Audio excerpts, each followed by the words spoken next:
If you eat Lucky Charms, Cheetos, or drink Gatorade or any of these 36 foods that RFK Jr. just banned, you're going to want to pay close attention. RFK is banning these 36 popular foods, and there are even more on the chopping block. I'll be sharing with you the 36 foods and the foods that are about to get banned. This is a full-scale overhaul on our entire food system. As Secretary of Health and Human Services, RFK Jr. launched a campaign called Make America Healthy Again. And one of the first targets are synthetic foods and food dyes. These are already banned in Europe. He's asking the tough question: why are these toxic chemicals still in our food supply when other countries have removed them years ago? Let's take a look at what already has been banned and what's being phased out by the end of 2026. Here are the 9 additives that are either officially banned or being phased out under Kennedy's leadership. Number 1, we have red dye number 3. Then we have citrus red number 2,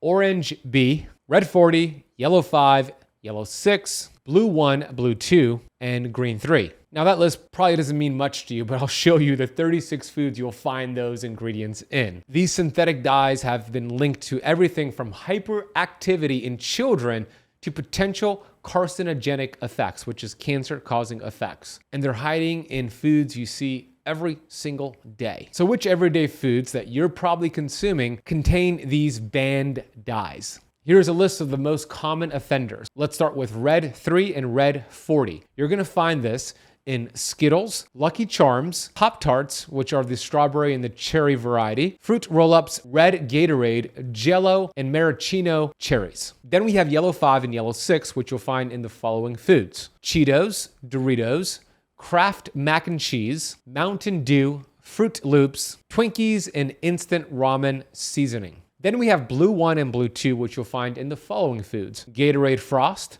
blue M&Ms, Kool-Aid, Ice Pops, and Ring Pops. Then we have green 3, which you'll find in mint gum, lime jello, green popsicles, frosted cookies, and cupcakes. Then we have citrus red number 2, which you'll find in Florida oranges, the dyed peel. Then we have orange B, which you'll find in hot dog casings. Now, these aren't just obscure products. These are found in kids' lunchboxes, gas station shelves, and school cafeterias. That's why RFK is saying enough is enough. Now let's talk about what's going to be banned next. These ingredients are currently under review or marked for future bans. We have titanium dioxide, which you're gonna find in skim milk, chewing gum, especially from Trident, frosted donuts, coffee creamers, and store-bought salad dressings. Then we have brominated vegetable oil, BVO, on the chopping block, found in Mountain Dew, Fanta Citrus, older Gatorade formulas, and Citrus Fresca. Then we have potassium bromate, found in store-bought breads and buns, frozen pizza dough, and commercial bagels. Next, we have propylene paraben, found in packaged tortillas, low-fat snack cakes, cake frostings, and shelf-stable desserts. Then we have glyphosate, which is also called Roundup, found on wheat products, oats, soy, and corn. Even a lot of coffee contains Roundup. RFK wants it banned due to cancer risk. Next, we have high fructose corn syrup. Now, before I list those foods, I talk a lot about high fructose corn syrup in chapter 4 of my brand new book, Metabolic Freedom, where I discuss processed foods.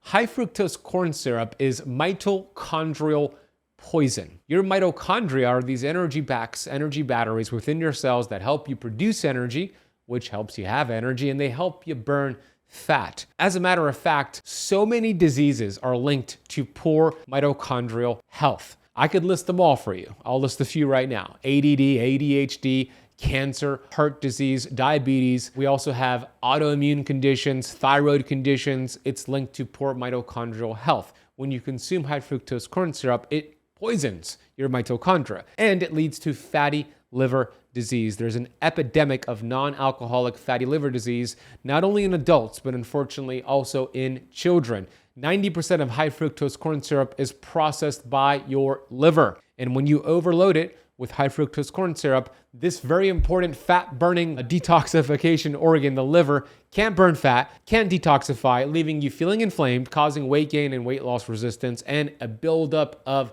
toxins. So here's where you're going to find high fructose corn syrup: soda, barbecue sauce, ketchup, candy bars, and snack cakes. Then we have my favorite category to talk about, and I hope this definitely gets banned, and that's going to be seed oils, also called vegetable oils. In chapter 4 of Metabolic Freedom, I talk about seed oils and how they are also mitochondrial poison. They create something called oxidative stress.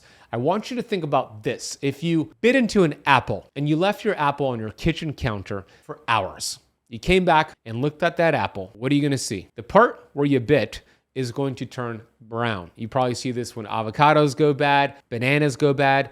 This is oxidative stress. When you consume vegetable oils, seed oils, this is happening, this browning effect is happening to all 70 trillion of your cells. There's a study I published in Metabolic Freedom from Dr. Martin Grudfeld that analyzed French fries that were fried in seed oils. And it showed essentially that one French fry consumed that was cooked in seed oils is equivalent to one tobacco cigarette smoked when they looked at the aldehydes that are produced. The aldehydes are cancer causing. And it's not only that, there's a process called lipid membrane reorganization, meaning when you consume seed oils, within hours, those seed oils embed into your cells. It happens in hours. And those fats, these bad fats, stay in your cells for years. The half-life of these seed oils are 680 days, meaning when you stopped eating them, 2 years later, half of them will remain in your body, creating chronic inflammation. I'll give you a list of these 8 seed oils, and then I'll give you a list of the foods commonly found with these seed oils. So here's the list. Write these down. Hopefully they'll be banned, but right now you got to identify them and not consume them. We have canola oil, corn oil, and cottonseed oil. Then we have sunflower oil, soybean oil, and safflower oil. Then we have rice bran oil and grapeseed oil. Dr. Kate Shanahan, author of Deep Nutrition and Dark Calories, calls these the hateful 8. You're gonna find them in packaged foods. They're actually in 80% of our food supply. This is nuts, but the American Heart Association puts their stamp of approval on these seed oils. You're gonna find them in chips, crackers, salad dressings, and of course, anything fried in restaurants will contain them. So hopefully they get banned, but in the meantime, what I do when I go to restaurants is I tell the server I'm allergic to seed oils. I actually use my seed oil allergy card where it says, "Dear chef, I have food allergies to the following oils," and it lists those oils I just stated: the grapeseed, the canola, the soybean. Can you use the following alternatives that are safe? That's gonna be avocado oil, olive oil, butter, ghee, coconut oil. Even lard and duck fat are safer options. And you can get this seed oil allergy card for free by going to seedoilcard.com or clicking the link in the notes down below. Then we have ultra processed foods called UPFs. Kennedy says these ultra processed foods are a form of genocide, especially in Native American communities. He wants to ban them from government programs and school lunches. Now, I know, as soon as I brought up RFK and MAHA, many of you watching and listening have been turned off. You probably are not even watching or listening anymore because everything is political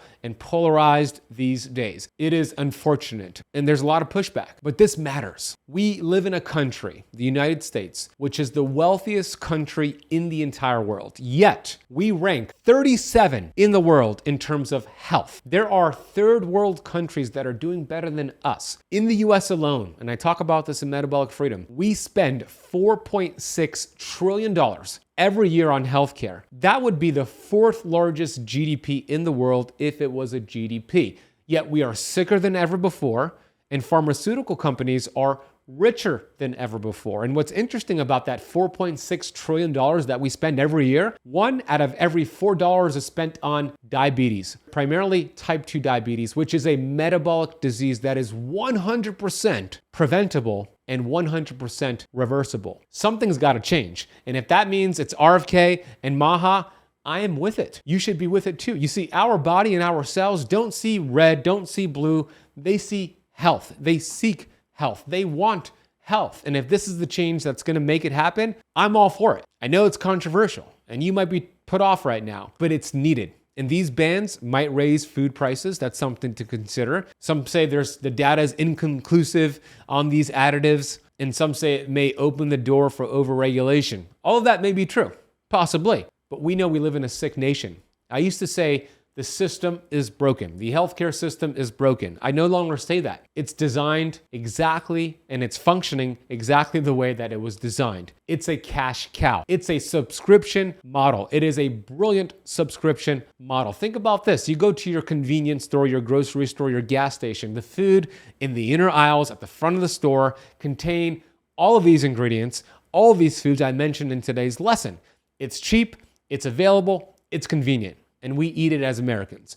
Then we get symptoms. We get inflamed, that leads to symptoms. And the average person goes to their doctor, makes an appointment because they have symptoms. Maybe it's brain fog, maybe it's high blood pressure, maybe it's high blood sugar levels, or maybe they just keep gaining weight. And the standard doctor will not ask the question, what are you eating? Are you eating these inflammatory foods? Let's talk about your lifestyle. No, that doctor is not asking that or thinking that. The doctor is going to think, what can I prescribe for you? And they'll prescribe that medication for the acid reflux. Maybe it's an antacid, maybe something for constipation or diarrhea, maybe something for your high blood pressure. And they'll tell you to go back to that convenience store. But now, instead of coming to the front of the store, go to the back, to the pharmacy, and pick up your medication. You see how this works. The person is hooked. It's a subscription model. Look, I know this. Europe, Italy, for example. I talk about Italy and metabolic freedom. The average lifespan in Italy is longer than us in the US. They also have less obesity, less disease, and less diabetes. Do they work out more in Italy? Are there more gyms in Italy? Nope. There's a fraction of the gyms in Italy that we have in the US. Do they walk more? Yeah, they probably walk more. Do they have more community? Yeah, they probably have more community. But you know what Italy did that we have not done yet until right now? Italy in 2016 has banned a lot of these chemicals I outlined in today's lesson. Now it's time for the US to ban them as well. When you go to the supermarket and you buy a whole food, there are no ingredients. The potato, the avocado, the banana, the beef, there are no ingredients. But when you buy a potato chip, there are 20, 30 ingredients. A lot of the ingredients I mentioned here. So in the meantime, until these bans come through, eat single ingredient food. If you cannot pronounce an ingredient, if you see a long list of ingredients, these are frankenfoods. And human beings are the only species smart enough to actually create their own food and dumb enough to actually eat that food. These are food-like substances. These are frankenfoods. This is the biggest, boldest food policy shift that we've seen in my lifetime, and I think it's just the beginning. Whether you agree with RFK Jr. or not, there's no denying this. What we eat affects how we feel, how we age, and how long we live. So before I get to your questions, I want to know where your thoughts are for those watching on YouTube. Where do you stand here? Are you for this movement? Do you hate it? Do you hate Trump? Do you hate RFK? Share your thoughts. And before I get to the questions, I want to share that my book, Metabolic Freedom, just came out. If you want to learn more about metabolic health, fat loss, how to shop the healthiest foods for your metabolism and the worst foods, go get the book. The book is available on hardcover, Kindle, Audible, and Spotify. I narrated those audios myself. You could buy it online by going to metabolicfreedombook.com or scanning the QR code and getting a free course on metabolism, or you could find it at your local bookstore. Now let's get to the questions. Is my favorite brand going to be pulled off the shelves? Gatorade, Doritos, Lucky Charms, or will they change the ingredients? They're probably just going to change the ingredients. But look, I'll give you some healthier options. Instead of the Gatorade, the diet soda, swap over to like Zevia or sparkling flavored water. Spindrift could be a good option. Zevia drinks could be a good option. There's some things you can do now. And I will also say this, even though I think these changes are happening and they're good, we still cannot count on the government to take care of us. My mentor, Bob Proctor, used to always say, if everybody swept their own front porch, the entire town would be clean. Do you know what that means? That means if we take care of ourselves and do our part and take responsibility and shop with your fork and your dollars, we will change the nation. Don't wait for RFK. Don't wait for the government. Yeah, I think these changes are happening. They're amazing. I'm for them, but make your changes right now. Take ownership and sweep that front porch. Let's keep the entire town clean. How soon will these bans actually take effect? RFK is saying by the end of 2025, we'll see some of these bans take place also by the end of 2026. So it's not going to happen overnight. That's why we need to start making the changes now, but we'll start to see them phasing out in the next 1 to 2 to 3, 4 years. What does the science actually say about these additives? Look, the science is clear. And there's a lot of confusion on seed oils and artificial ingredients and sucralose and aspartame because a lot of these studies are funded by big pharma. Big Pharma is in bed with big food. That's why the American Heart Association says seed oils are fine. There's a lot of corruption, but you could find some studies. I have 275 citations in my book, Metabolic Freedom, that back up the claims that everything I mentioned today, these toxic foods are dangerous for your body and for your metabolism and for your mitochondria. How will this affect school lunches and government food programs? Well, I hope it does affect it, especially school systems, because when I was a kid, I ate a whole bunch of toxic food. There's actually a company I want to give it a shout out to. This is a nonprofit organization called Soul West Foundation. I highly recommend you check them out, maybe donate to them. But their foundation is a nonprofit corporation committed to drastically improving the quality of food served to our children and young adults. Their website is sol-west.org, and I'll drop their information down below. Support them, they're doing some great things. Are these additives only harmful in large amounts or even in small doses? They're harmful even in small doses because they bioaccumulate. It adds up over time, and it increases your stress bucket, triggers inflammation, oxidative stress, and eventually disease. And it starts off with subtle symptoms. And we have been brainwashed that those symptoms are the problem, but it's actually your body's way of communicating to you. So even in small amounts, this is a problem. Are organic foods safe from these banned ingredients? Unfortunately, buying organic doesn't guarantee it. There's so many loopholes out there. But here's a valuable tip that I could share with you. There's something called the Clean 15 versus the Dirty Dozen.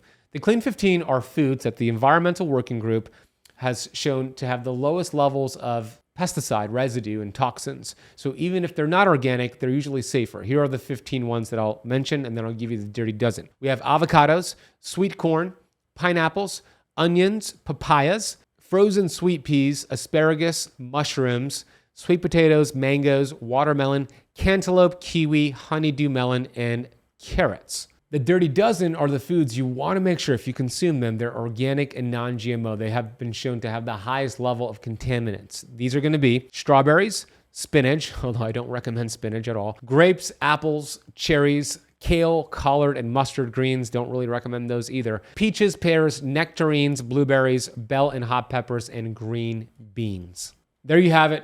That's the list. That's what's happening in the world. And I hope this is a valuable lesson for you. Please share it with somebody you know. If you're listening on the podcast, leave it a rating and review. Go get my brand new book, Metabolic Freedom, with the free course over at metabolicfreedombook.com. Thank you for watching. Thank you for listening. And if you loved today's conversation, I have a food I want you to eat every day that's low in contaminants, helps you burn fat, and you will be amazed what happens when you eat this food every day for just 7 days. And it is the avocado. I recently published a video showing you what happens in your body when you have one avocado every day for 7 days. Prepare to be blown away. Check out this clip and I'll see you in that video. From fat loss, blood sugar stabilization, lowering inflammation, hormone balance, and so much more. Day 1, I will call nutrient activation mode. From your first bite of the avocado, you're going to be flooding your body with the following: monounsaturated fats, mainly a really important anti-inflammatory